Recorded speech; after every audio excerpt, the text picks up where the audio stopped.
Hello, I'm Ken Anderson. I am your facilitator for the Business Law 251 Distance Learning Course, or telecourse as we call it. I'm going to give you a little bit of the, some people say nuts and bolts, I'll call it the meat and potatoes minus potatoes or gravy. We're going to just cover the syllabus, but the funny thing is a lot of you do not read the syllabus as carefully as you should, so you might have questions, and I'll try to add a few additional insights or emphasize some points that you may need to know. Beginning at the top, my office and office hours are listed. Preferably, you will not need to come in to see me. Preferably, you will email me with any questions. That would be more convenient for you, and it's probably a little bit more efficient for me. However, I want to emphasize right at the get-go, business law can be tough for a lot of people. And just because I'm not there every day doesn't mean I'm not available to you. So please feel free to contact me by email. If you do need to see me for a review, be sure to prepare very well, and that will best facilitate my helping you. I cannot teach you everything in this course on a one-to-one basis. We have far too many people, and it's a format that doesn't lend itself to that. But if you need help, ask for help. And don't wait until the last test to get that help. The best thing to do is simply email me and let me know that you'd like to see me. I'll make special arrangements to see you beyond my office hours. So office hours are certainly not in granite by any means. If you have a technical problem with the blackboard or with anything on the computer, I suggest probably the e-learning center is a better contact source than I am, because frankly they're a specialist at that and they can help you better.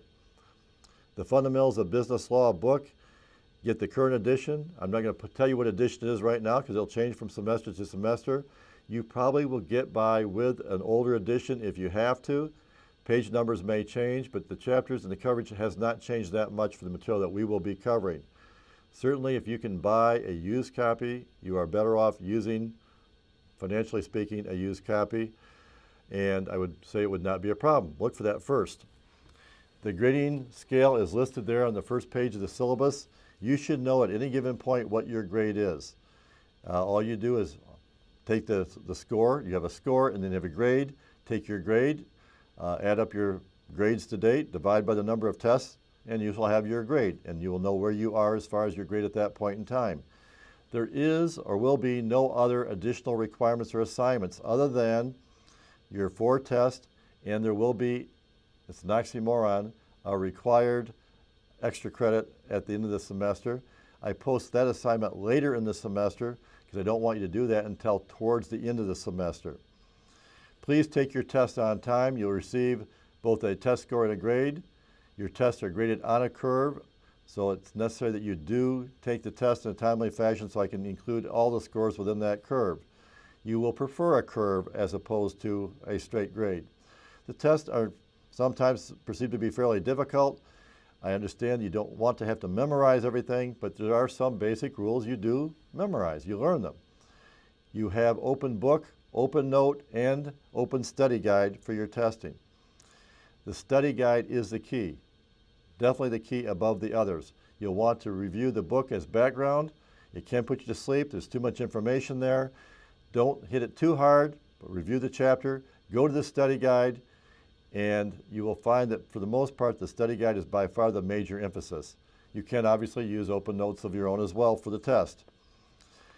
When you look at the syllabus, you will note that there is a study, or not study guide, but a testing format on the reverse side.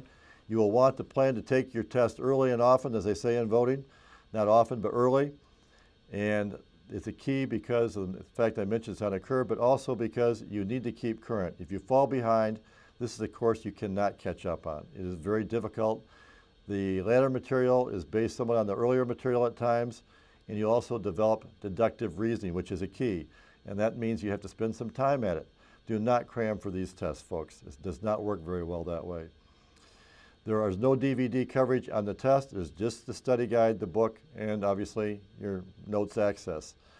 The DVD assignment is required extra credit. That's at the end. Do not worry about that till the last 5 or 6 weeks, obviously. You will want to be sure that when you come into test that you will know what the times are for the testing.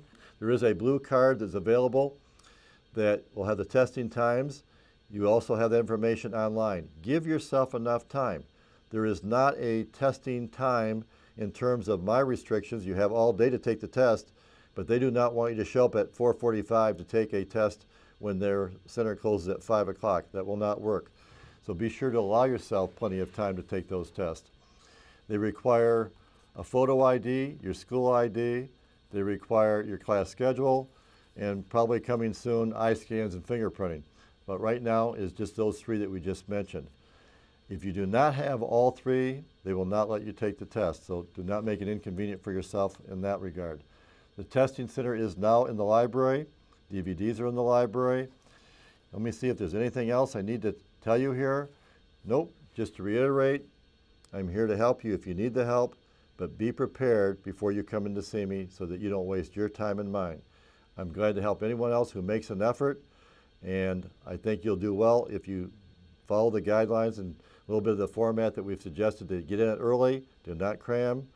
Know that it is a little more difficult than your average course, so do what you need to do to take care of the material that is there for you, as well as knowing that you can utilize my help if you need me.